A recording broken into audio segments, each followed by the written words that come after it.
Elementals of Harmony by Phantomos Everything. Chapter 15 Shattered Sky. It was a sad fact that the juggernaut of equestrian governments did not stop for something as minor as a threat to the continuing existence of the universe. Unless, of course, that threat was manifesting and carried on. In that case, assorted bureaucrats, minor nobles, and other assorted functionaries would drop everything and panic as readily and as enthusiastically as any other group of ponies. Thoughts such as these were how Celestia occupied the majority of her mind over the course of most mornings, this one being no exception. The immediately cynical ruminations didn't just distract her from court proceedings she could have, and, on a few hilarious occasions, had, performed in her sleep. They also kept her from fretting over the very real threat to her world that, because of her duties, she could do nothing about. The small part of the Alicorn's awareness was that actually paying attention to the morning court nudged the rest. Bringing herself back to the audience chamber, the Sun Princess was pleasantly surprised to see an unassuming Earth pony approaching her. Unable to keep his gaze from wandering about the richly appointed room, he kept going until a forehoof hit the unexpected obstruction at the first step of the throne. Realizing the narrowly avoided faux pas, the stallion backed up and bowed so low, so quickly, one might have thought he lost the contact lens. The usual crowd liked to have heralds announce them, but Celestia preferred a more personal touch with the common folk. Hello, my little pony. What's your name? Slide rule, your grace. The Alicorn smiled and added another tick to the appropriate column of her mental honorific tally. 6,042 this year. Please rise, Slide. He did so, with none of the haste in which he bowed. As you command, milady. 27,311 this year. A favor of the maids. With the ease born of long practice, Celestia kept her smile balanced between the unnatural rictus that most smiles degenerate to when held for too long, and the certitude-induced smirk that the worst parts of her wanted to display. Why are you keeping your head down? I'm averting my eyes, milady. 27,312. She held back the urge to roll hers. You don't have to, Sly. It's just the sun you shouldn't look at directly. As you say, your highness. 13,846 this year. A pretty little maid's day. Slowly his eye filled anxiety. The young encountered Brian's gaze up to meet that of the most beautiful and noble pony in the world. She who blurred the line between royalty and divinity. Celestia added a dash of encouragement and a nigh maternal pride to her smile. There. I'm quite flattered by your deference, Slide, but I don't want to be worshipped. She shifted a bit, a posture subtly less imposing, more casual. Where are you from? The Earth pony felt so relieved that his knees shook with released tension. He'd been terrifying of offending the ruler of everything. And she really would be as kind as he seemed, and almost too good to be true. San Fratello, he burbled. She nodded. Ah, lovely town, if you don't mind a bit of humidity. Judging by her pleased expression, she didn't. I hope you aren't finding the mountain air too dry. Slyril shook his head, all nervousness forgotten. Not with the summer heat. It's lovely. I'm glad to hear it. What brought you to Canterlot? Oh, just a business convention. Nothing exciting. But when I heard that you would hold an audience with a pony who asked, well, it seems like an opportunity of a lifetime. Genuine delight suffused Celestia. I'm glad you took it. Now, it's been a pleasure, Cyril, but I'm afraid I have a number of other ponies who want to speak with me today. If you have nothing pressing? Aye. He looked away, blushing a bit. Well, it's going to sound foolish. I do not judge those who come before me, my little pony. Alright, that was a bald-faced lie. She certainly didn't judge those ponies who came to her out of genuine need. Well, I just wanted to thank you, Your Majesty. 12,301. Sly kept his eyes now, smiling sheepishly. I mean, every minute of your every day seems dedicated to making every pony's lives that much better. And, well, how often does any pony think to thank you for it? The Alicorn decided then that today was a good day, provided it didn't end in spontaneous plain or extensive failure. Not very, she admitted, but I don't do it for thanks. I do it because some pony must for a very long time. Nobody else could. But that doesn't mean I don't appreciate it. Thank you, Sly. If only every pony was as considerate as you. The dark whispers just inspired her, made her suppress a chuckle. Oh yes, this would really nettle the usual suspects, especially since it was true. Um, you're welcome. The stallion looked back up, intent on pressing one last glance at the princess's memory for as long as he lived. Unfortunately, at that precise moment, the elemental magic began to emerge. As that slave rule's last look at Celestia, was the princess terrified? Mane crinkled like a bad perv, mouth agape, gaze fixed on the fractured, impossibly colored tesseract that only she could see. Spake the most holy bringer of the dawn, only 12 this year. Shit! The terrible, creaking groan generally rose in pits, apexing as a harsh whine that was felt in teeth as much as it was heard. This horrendous note was held just a bit longer than any pony found comfortable, then gave way to a deafening crack. As echoes of this incredible fracture resounded through Ponyville, Rainbow Dash voiced the question on every pony's mind. What was that? That, intoned Ditzy, was the sound of the universe breaking under the weight of too much magic in too little space. Ignoring the shouts of alarm this caused, she pointed to the library. Look! As they looked, after a moment of disbelief, the group realized there really was a crack in the sky. It began at the crown of the tree, then climbed up like a lightning bolt and stopped mid-strike. Several hundred feet above the building, the break spiral waved outward, forming 6 jagged lengths of fractured space-time. Even as the ponies watched, those cracks began to widen, forming a disturbingly familiar 6-pointed star. The sound of the plane breaking apart was gradually supplanted by the howl of air getting sucked into the breach. Ah, shoot. Midnight Sparkle, did you have something to do with this? No, darling, not at all. Beep. Applejack gaped at the display. How the hell you flex this? Fluttershy was utterly motionless from the neck down. Oh, yes, Twilight, but... Dash was so frightened she wasn't even trying to deny it. Fizz the thought. She's right under that thing. Rarity turned to Luna. What do we do, Your Highness? Cockroach shook her head. I don't know. I've never seen anything like this. She, in turn, deferred to the planeswalkers. Any ideas? Pinky paled, recognizing a fear laughter couldn't banish. I read this in advance. I don't know anything that can stop it. I do. All eyes turned to Ditsy Do. It was trying to stone a muffin on top of her head. Tightening the knot, she appraised the ever-widening rupture. It won't be easy. It won't be pretty, but Equestria will still be here. Then do it! Cried Dash. Consider it done! With that, the mailman raced towards the library, focusing all the power she could through her surrogate horn. Mommy! Dinky chased after her, intent on helping. An indigo aura lifted her up the ground. This is something far too dangerous for you, Dinky Doo. Luna turned back to the dilating raft and shouted, "Might be too dangerous for me." Dash snoring. Forget that! No way am I going to sit here and let Ditsy sacrifice herself! Come on, girls! Who wants with me? I am! Sounded Philly running in place. Likewise, Applejack said. Who knows? Maybe this fancy magic lasso might come in handy. Angel Bunny glared at Fluttershy, the two holding an unspoken debate in less than a second. Pegasus nodded. We need to be there for her if she needs us. Rarity nodded. I couldn't said it better myself. Spike bore the most serious expression any pony has seen him in. Not just Ditsy. Twilight, too. His voice rumbled with a faint bass undercurrent. You have my axe! Cried Pinky, having found it on a fake beard at some point. You know, I've done this for 2 years. Why am I even asking when it comes to Pinky? Princess in the Night gazed in wonder and admiration at the sheer bravery on display. As he voiced a single, death-differentiating tackle, a wise and just leader would not ask her subjects to do anything she herself is unwilling to do. Onward then, into the eye of the storm! With a cheer, they followed Ditsy's lead. Meanwhile, the planeswalker's thoughts raced along with her body. She had to time this just right, to buy the plane as much time as she could. The rift continued to expand, peeling back layer after layer of reality, flensing away everything that stood between equanimity and blind eternities.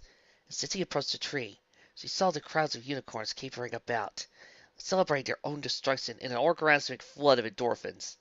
In her haste, she barely registered one pony enclosed in a ludicrous telekinesis field, dismissing it as irrelevant.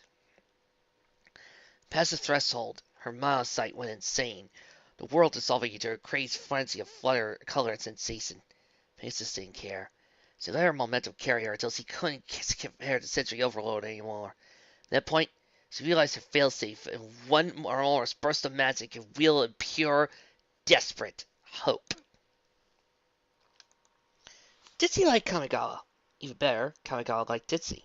Bearing the blessing of a Myojin made for a superb icebreaker among those who could receive it. She made sure not to waste a positive impersonation. The weather kami appreciated a mortal who could recognize their craftsmanship. The wizards of the Minamoto Academy welcomed a mind both humble and eager for knowledge. The Kitsune Bicho foxfolk delighted in a wit that could see through their tracks even as they saw hers. Indeed, it was thanks to that last group that the Pegasus was where she is now. Or Arboro, the first cloud city she had seen since leaving Yungla.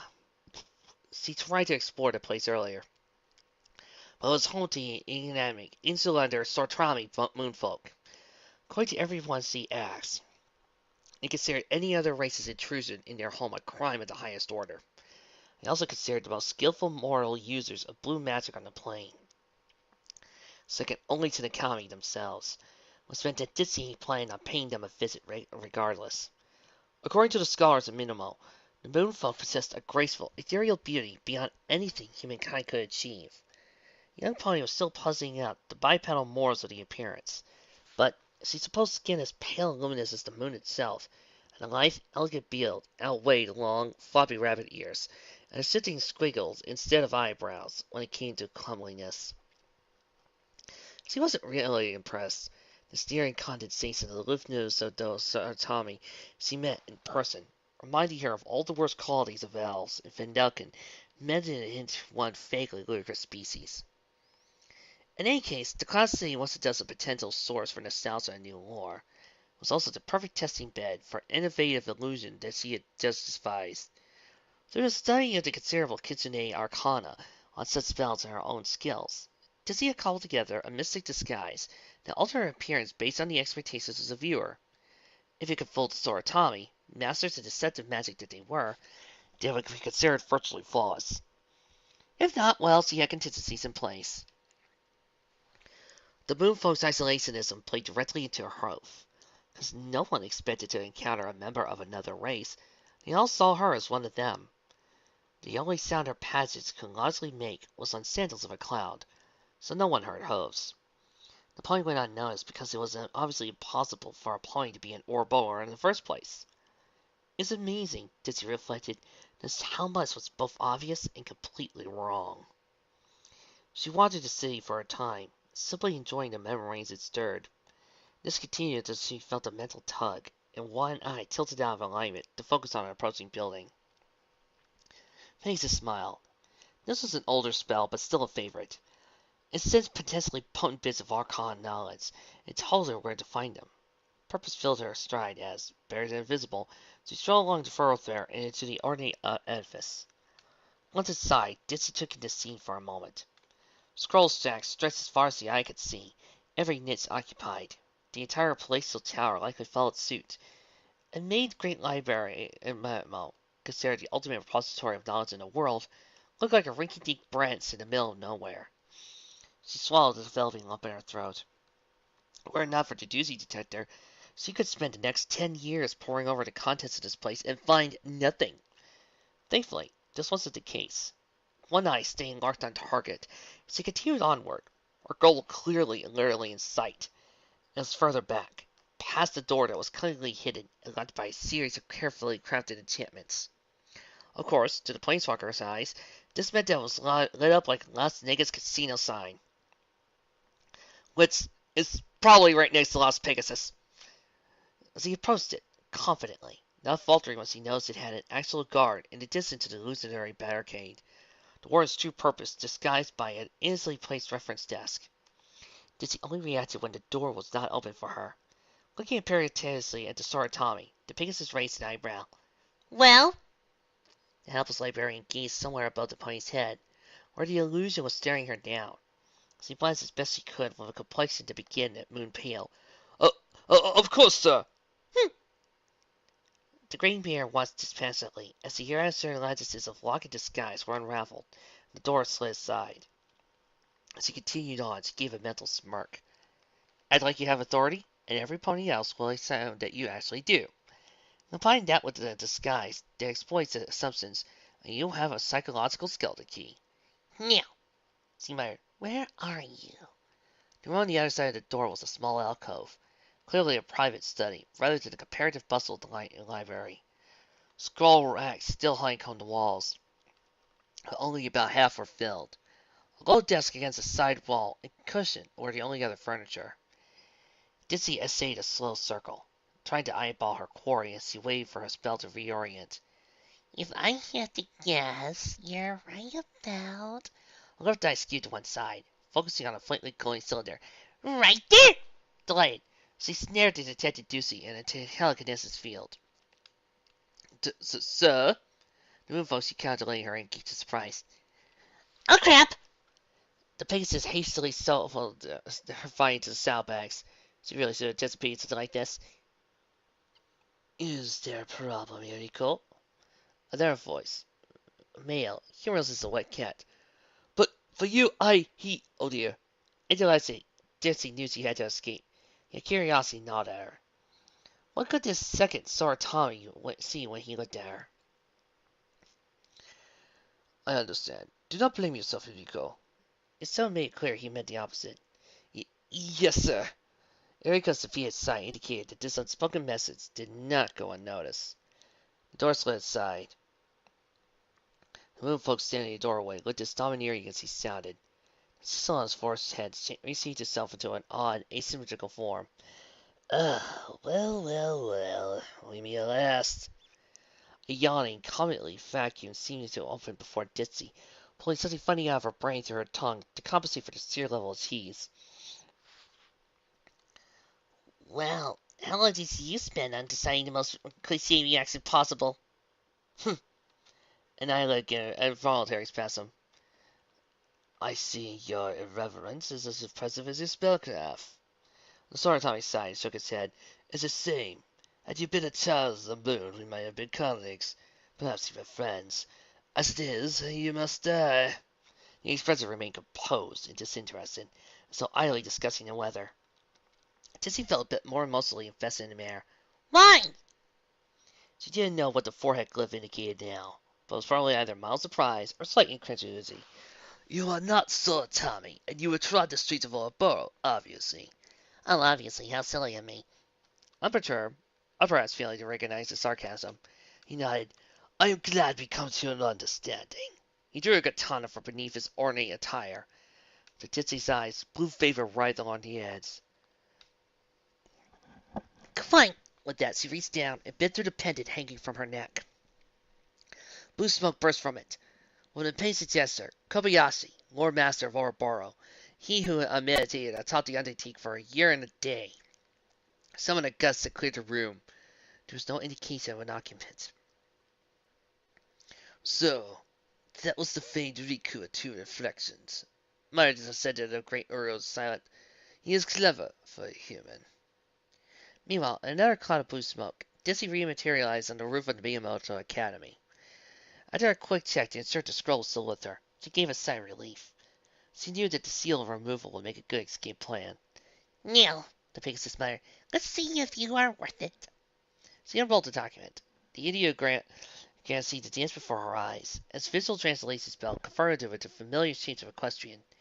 She recited the title aloud. On the currents of time, a practical study. This elicited a low whistle. Chronomancy was some serious mojo. One of the most powerful and most dangerous applications of magic. Oh, yeah. Definitely worth it. Time had stopped. Ditsy was blind, for photons could not make their way into her retinas. She was deaf, save for the echoing rhythm of her own heartbeat. She was numb. No sensation able to transpire without a duration in which to do so. Yet for a time without time, she was horribly aware. Well, this is a fine mess you've gotten us into. At least, that was how it's supposed to work. A sculptural void of no time normally didn't contain a mint-green unicorn. It seemed split between amusement and irritation. Healers of her own impossibility, Lyra continued. Now, as I said earlier, if these weren't extraordinary circumstances, I don't know what are. Still, you create a kind of hot headache for us unfortunate ponies in space-time management, especially since the time part isn't normally my department. She sighed and shook her head. Well, I guess I can figure this out. Just don't think you can pull this kind of thing whenever you want. The ponies who usually walk this beast tend to think of having a monopoly on our timey-wimey horse apples. With that, she turned and began to walk away, but to where Ditsy had no idea. Unicorn paused, looked back for a moment. Oh, and the dress says hi. With a sensation like the world releasing a held breath, the flow of time resumed. Ditsy, who had been diving forward when she halted, caught us into a crowd of ponies. To her relief, Armanda's sight was picking up nothing abnormal. The hiccup in time's flow had allowed everything to start up flash. Of course, at the library's output level, that wouldn't mean anything in a short time. She had to clear out the unicorns while they were still lucid. She collected herself, offered a few quick apologies.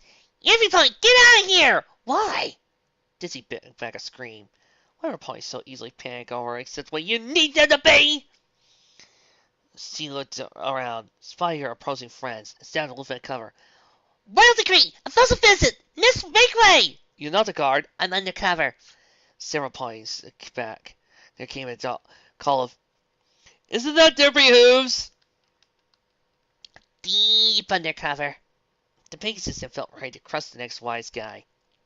Relaxed when she felt his gentle hoof on her shoulder. Turned to beheld the smiling princess of the night. Let me handle this, Luna whispered. Then, following a deep breath, she shifted to Royal Canterlot voice. Citizens of Ponyville! We have come to dine humble village to pay our respects, to see who marshals the forces of harmony and expands us of our dark powers. We beseech thee, give us leave! Those unicorns weren't blasted away through sheer volume. Look at made them so scarce. The unicorn nodded approval. It was first made for crowd control, you know. I didn't know that! Why are you whispering now? The princess asked gracefully. I guess I should have given you some warning first. That would have been nice! I'll just heal your ears. As Luna did so, the others gathered by them. Way to go, Ditsy! Rainbow Dash cheered. You'll stir and show that magic elemental flying his boss, Applesack teased. Mommy! Huh? Greymare looked at each pony confused and clear. Those just the breeze of space-time. Are you certain? Trixie tried to view. I distinctly heard something along the lines of magic comes just before all the sound and fury. Piggy giggled. Oh, you silly, Lilies. That wasn't the magic elemental. Death groaned exasperated. Then what is? To one Planeswalker began to answer. Then noticed the luminous white rain rising at her feet. Then she finished. And then played something swooped down to the library. It's more like a storybook drawing down a pony. It didn't have hair, just an outer layer of surreal iridescence. Its legs were thin, boneless things that tapered to points that clearly didn't have supported its weight. Much of its body was similarly emancipated. The mane and tail flowed like those of an alicorn, floating and waving in an unfelt breeze. But unlike a princess's coiffure, they had no defined end, instead floating into nothing like evaporating mist. The horn was massive, long and large as the rest of its head, departing the mane like a stone in a river. The eyes were also disproportionate, great glowing things that took up half the entity's face. Most ominous were the flanks, exaggerated like primitive fertility isles, and each emblazoned with a six-pointed star on its cutie mark. Twilight Sparkle smiled, then spoke in an earth-shaking whisper. To answer your question, Dash, I am. We're doomed! Yay, we're doomed! Oh, we got two new cards this time! Twilight, Esther Twisted. One white mana, one blue mana, one black mana, red mana, one green mana. Legendary enchantment creature, Unicorn. Flying, protection from abilities. Whenever a player casts a spell, regenerate Twilight. Aether Twisted. If you cast that spell, draw a card. Spells you cast cost one less for each card you've drawn this turn. Mother! My metamorphosis is complete. A new age is at Huff. 2 attack, 4 defense. Oh well, that's well. At least now all I need is a good dragon type, but I might be able to hit her. Second card. I am magic. Give it flesh. Scheme. When you set this scheme in motion, reveal cards from the top of your library until you reveal a non-land card. You may cast that card without paying its mana cost. If you don't put it into your hand, put the rest on the bottom of your library in any order. Reality is whatever I tell it to be. Chapter 16. Power Creep. Spike folks first. Twilight, is that really you? In the flesh. The bizarre creature tilted its head in thought. Well, actually, I've transcended organic tissue and now composed of an exotic form of condensed magical energy. But yes, it's me. What does he do to Ditsy do? Demanded Luna. I just put her where she can't hurt any pony, and no pony can hurt her. She swept her gaze over the others comparatively. I don't think any of you realize just how dangerous that mare is. Do you know what she just did? She stopped time. Do you have any idea how disastrous that could have been if she had done it flawlessly? Of course, answered the unicorn. You don't think it was by sheer luck that there were no adverse effects, do you? Twilight puzzled this. Applejack self had to add. Under my fire, the only reason she did all that was because you broke the sky! The shimmering creature dismissed this with a toss of her mane. I would have fixed this. Uh-huh.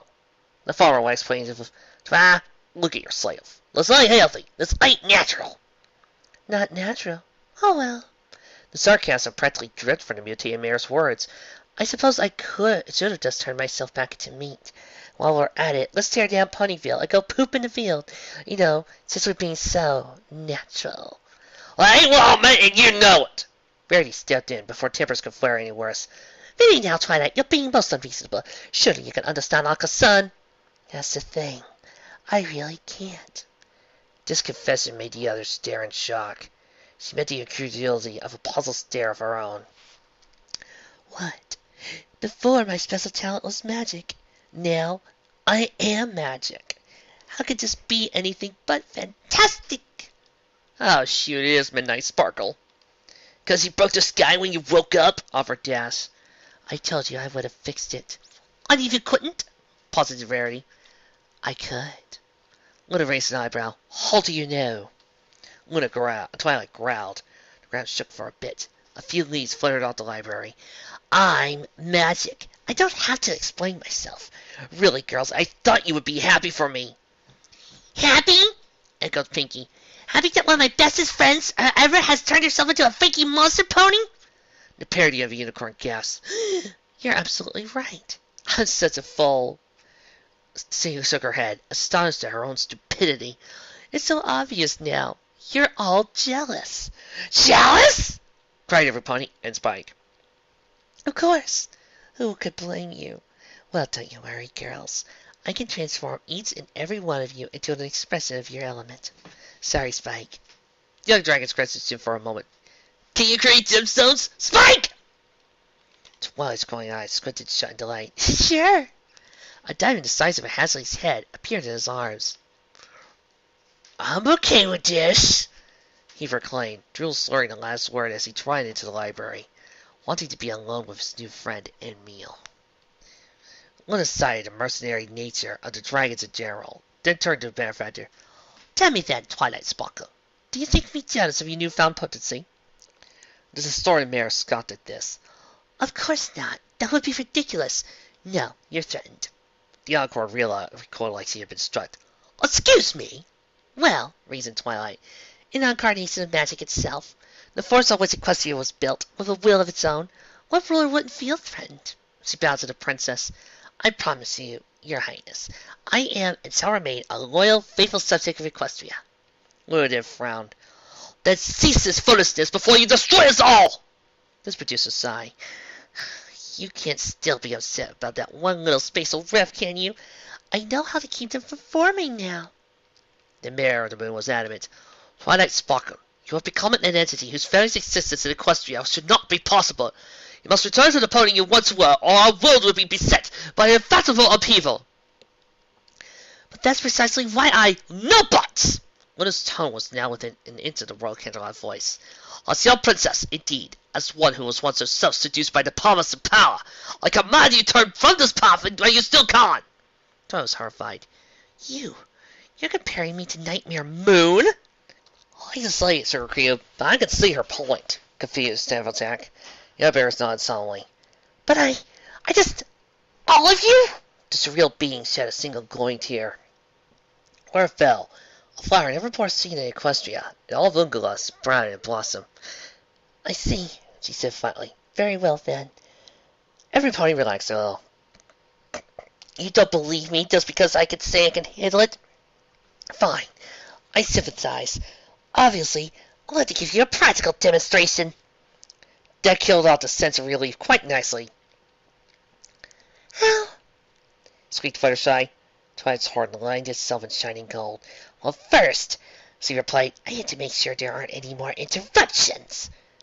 After a brief, nearly blinding flare of light, each of the bearers found herself wearing her element. Luna gasped. Those will steal the Cathedral Tower! Only Celestia can access them!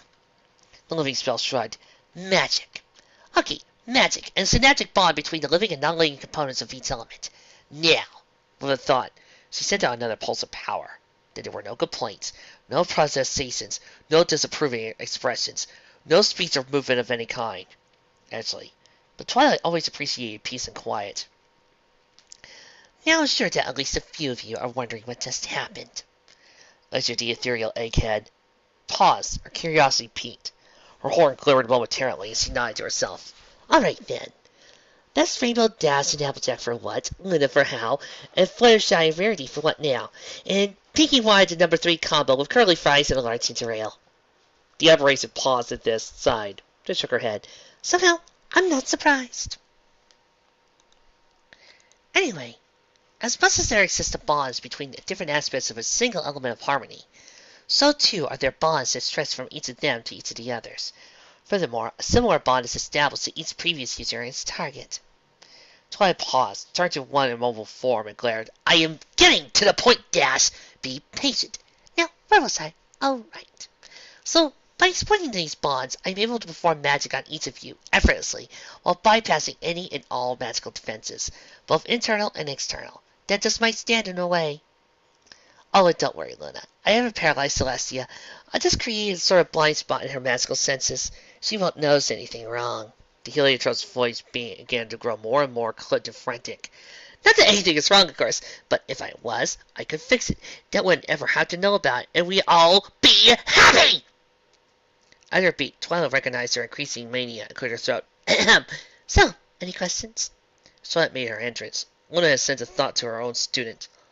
Trixie, take Dinky. Run! Now! The shellmare didn't waste time in asking questions. Philly telling that could toe. She fled. Of course, Dinky was less than pleased with this arrangement. Miss Trixie, what are you doing? You gotta say Mommy, Miss Twilight. Sorry, Dinky, huffed the older unicorn. Luna's orders. Your orders are stupid. Still a princess. After that, Trixie gave no response to the filly's entreaties. Of course, they didn't close the mare. This necessitated a change of tactics. Physically struggling against the unicorn's telekinesis is like trying to pull a sheet of paper in half. It can work, but there are vastly more efficient ways of accomplishing the same result. Dinky stumbled into one of them by surrounding herself with as much magic as she could muster. This amounted to a thin skin of energy, but still covered her entire body, or importantly, it allowed her to drift out of Trixie's magic like a drop of water sinking through oil. Once fully outside the other pony's power, Dinky dropped, lighted on her host, and galloped back towards the library. Of course, she wasn't able to do this silently. Trixie certainly noticed the sound of retreating hoofbeats. The showmare turned, groaned, and cried, Dinky, we don't have time for this! Getting no response, she magically reached for the filly again. However, before the blue unicorn could get a grip on her target, she was herself the subject of a spell, one that abruptly picked her from where she was, leaving nothing but a small cup of air as it refilled its pony-shaped hole. Dinky paid it no mind, continuing her charge. Every 4 steps, her next step pulsed, a crystalline metronome with which she could conduct her mother's rescue. Somehow. Where am I? Did she suddenly realize that this was entirely the wrong sort of question? Her surroundings were akin to a sensory void of stopped time, but approached from another direction, rather having no time to experience anything. Here there was nothing to experience, inasmuch as a here had any meaning. Oh, the planeswalker twisted her meta bonds. They were here, but incredibly attenuated. Definitely not enough to walk out of this unspace. Even if she could find home again before Twilight tore it apart. She might be able to undo the spell that put her here, but doing so from this side could very well leave her stranded. Dizzy groaned, no good options. Then wait. Faces went still. Outside dreams, she hadn't heard that voice for almost 4 years. Slowly around, the privacy expanse rotated around her. Hesitantly, though voicing her hope would destroy it, she asked, Address? The stallion smiled. Hey there, derpy girl. Stem muffin! For the sake of privacy, and to avoid any more pet names, the narrator will leave the couple to their reunion. Oh, come on, just give me a little peek. No! Ow! Tracy reappeared just as abruptly as he vanished. So now she stood face to face with Twilight. Well, face to elbow, really, but the Shellmare quickly adjusted her gaze. The magic elemental looked back. The stories of her form left her unreadable, her thoughts a complete enigma. The blue unicorn found the uncertainty even worse than fear. Who knew what this entity was thinking? What it was capable of? Did it even think as a pony thought anymore? Just how screwed was she? In order, answered Twilight. Oh, good. The summoning worked. Anything, for now, and it depends. Fear made a commendable comeback in Trixie's mind. It depends on what? The arcane creature no longer had eyelids, but something slightly occluded the pair of glowing ovals on its head from below. Its voice sounded amused. Well, I seem to recall a certain pony trying to wake me up with various oaths so she could challenge me to a duel. Panic surged forth from us. Well, I wasn't in my right mind at the time, you see. Twilight tilted her head a bit. Oh, Well, you see, that's the same. You see, according to the dozens of Hawksbury rules of wizard dueling, which have never been repealed, the challenger cannot retract any talents made in the name of honor, regardless of the circumstances in which the challenge was made. Similarly, any challenge made in the name of magic must be carried out as soon as equally possible. From any delays only for illness and other physical incapacitation. Trixie gulped. That summoning was awfully disorienting. Are you sure you did it correctly, or just enough to get by? Our pony glared. Of that, any pony could be certain. 100% precision, down to the molecule. There was a single hair of place I would know, and there isn't. Ah, I see. The shell pony had enough experience with a bruised ego to recognize it from the other end. I never meant to insult your capabilities, of course. Just taking a few reasonable precautions. A thought occurred to her. About that last challenge. There came the amused look again. Oh, right, that one. There ain't special rules with that one. Not unless you declare some. The blue unicorn bulked. Was that supposed to be a suggestive look? Oh, dear Celestia, what was it meant to suggest? I don't think She cut herself as surprised and look. Actually, I do. It might not seem thematically appropriate, but I declare a challenge made in the name of... That in the name which I made the challenge means that the loser must submit to a single request of the victor's choice. Twilight pondered this for a moment. Very well.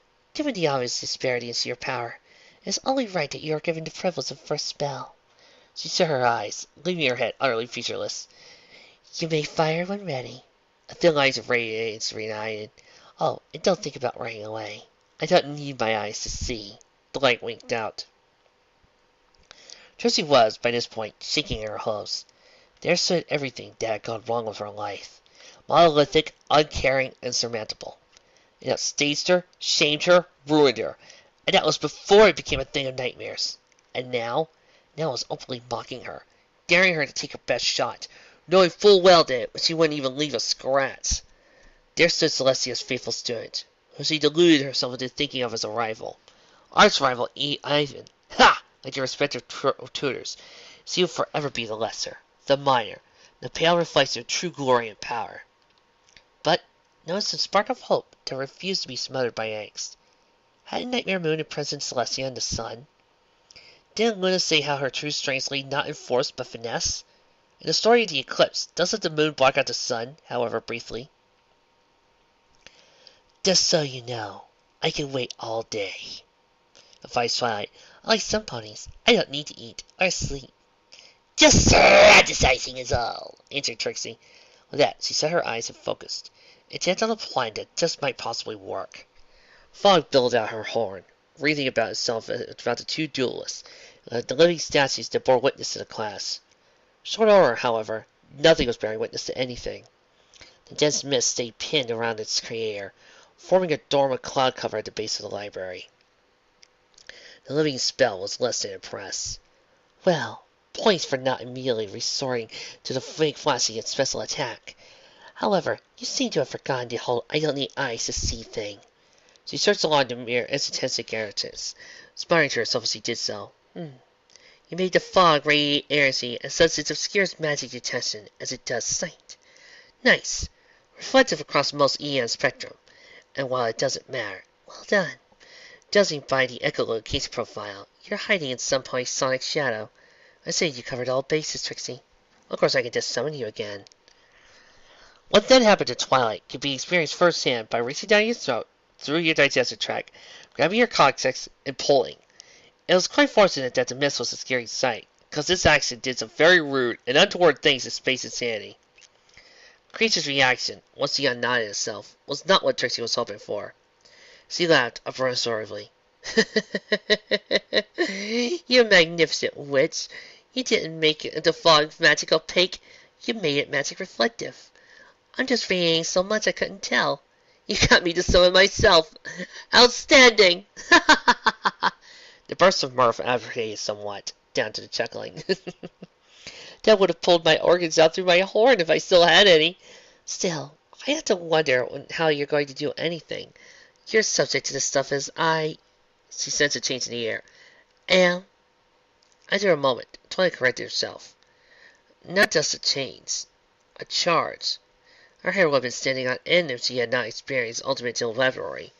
As it was, she could still feel the palpable sense of expectation and a whiff of ozone.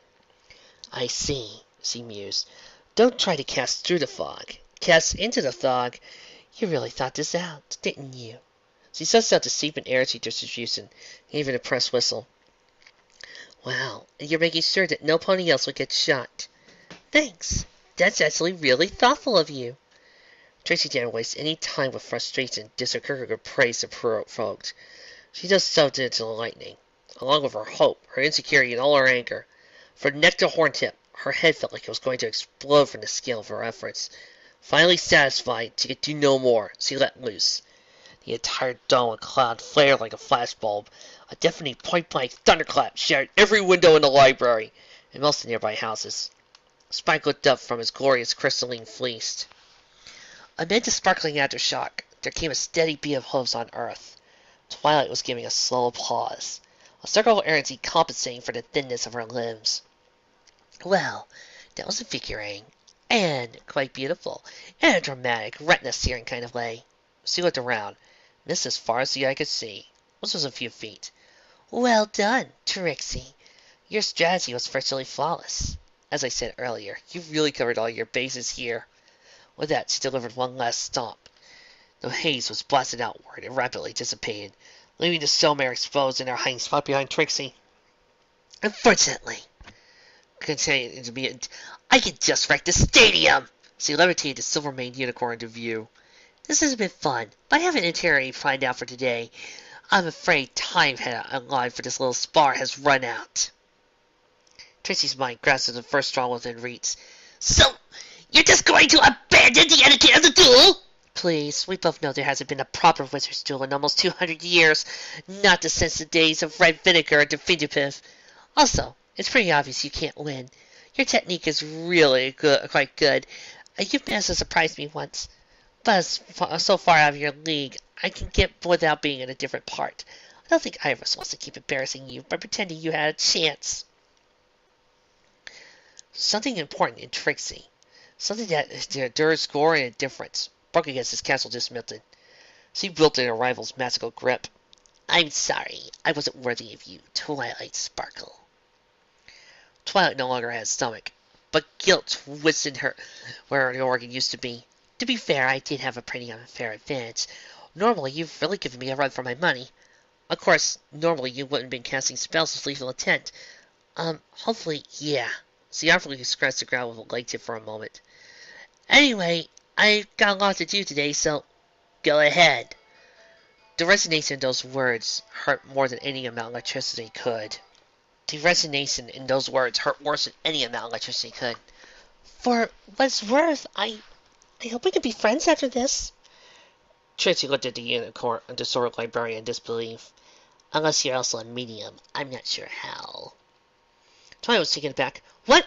I'm not going to kill you! I may be a translucent expression of arcane power, but I'm not a monster! Then what are you going to do? This. Trixie was consumed in a puff of smoke. When it cleared, her view was strangely disoriented and tinted. She realized that she was looking through tinted plastic. It then took a bare stock of her surroundings. Water bottle, exercise wheel, cigarette chips. You turned me into a hipster! The possibly ironic gave a silent sigh of relief. It would be certain she could still speak after the fact. Strangely, her voice sounded the same as before. The mystic equinox head came into view, looming large. Not exactly. Her voice turned to the cactus body. There should be a mirror in there. And there it was. It was circular, so Trixie for the most part.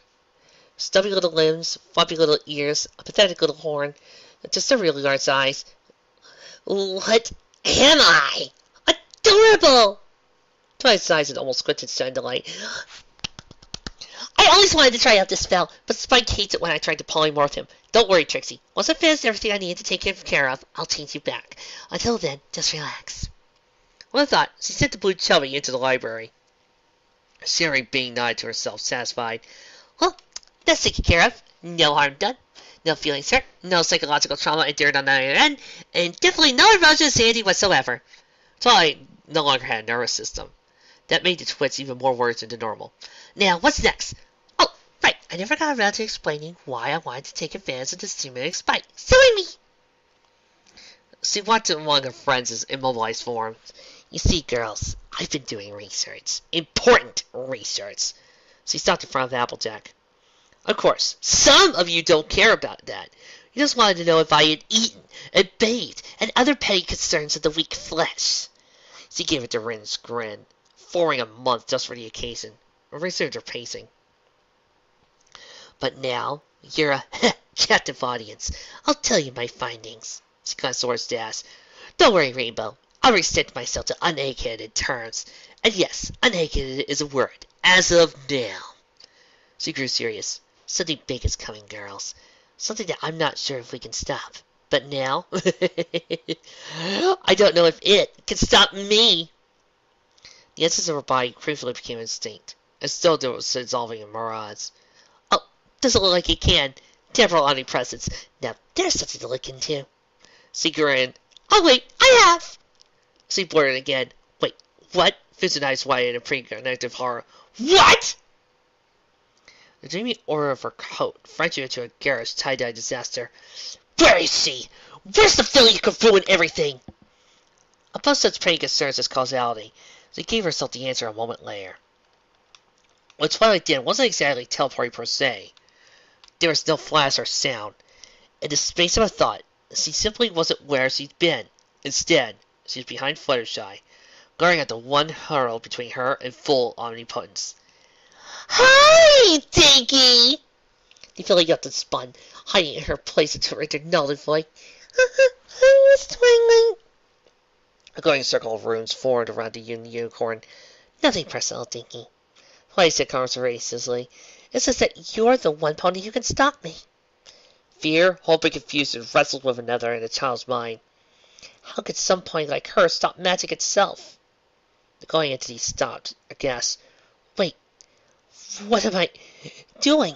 She delicately grabbed the blindfold and moved it further away from her pink hiding place. I am so sorry, Fluttershy. I wasn't thinking. You could have been caught in the area of effect. I'll promise I'll make it up to you tomorrow. It'll be a spa treatment like the Lotus Sisters can only dream about. Satisfied, she turned her back to the filly. Now, where were we? Dinky paid her no mind. Her thoughts were consumed with a question paradoxically complex in its simplicity. How do you stop magic? As the oblivion ring formed beneath her, the final piece of the puzzle snapped into place. The answer, for all its esoteric reasoning and bizarre leaps of logic needed to reach it, it was as simple as the riddle. Triumphant, she recited the solution. Magic must defeat magic. The monk's loves on her necklace burst into crystalline bloom. Mana coursed her body like the water in the sea, life in the sun, sealess, unbounded, infinite. And that is when Sunset Silver appeared in the horizon! Element of magic in hand! Did some pony call for a heroine? The weak point of the closing circle became obvious. With a thought impetus of energy, the entire construct was negated. What the? Twilight flew a facade of fury, but Dinky saw the truth before the mutated bookworm could hide it. She was afraid. That said, the fear was channeled very constructively. The filly could feel how space was distorting itself around her, preparing to reject her insistence outright. Fortunately, it was a matter to put membrane of energy between her and the various instances of magical doom. Once they fully formed, they peered out against the spell a numeral surface. As they did so, their target was still deep in thought. Now that he knew the weak point of the banishment spell as it was being cast, it should have been a relatively simple matter to exploit an exploitable weakness for a fully formed one. Twilight had even been considerate enough to offer one on which the hypothesis could be tested. An indefinite time later, after they had cleared out most of the sickening of the toxins built up of years of separation, the spouses floated in Eterna's forelegs, reveling in the simple joy of Eterna's presence. Eventually, Eterna murmured, "Oh, you're going to have to go soon." Ditsy held him tighter. Don't wanna. Neither do I. But we can't stop it. They'll come back. No. Caesar looked down in shock. What? He smiled. Address unknown. No such pony. No such zone. And since he faded from the realm of non-existence, she beamed to return and nodded her understanding. Return to sender.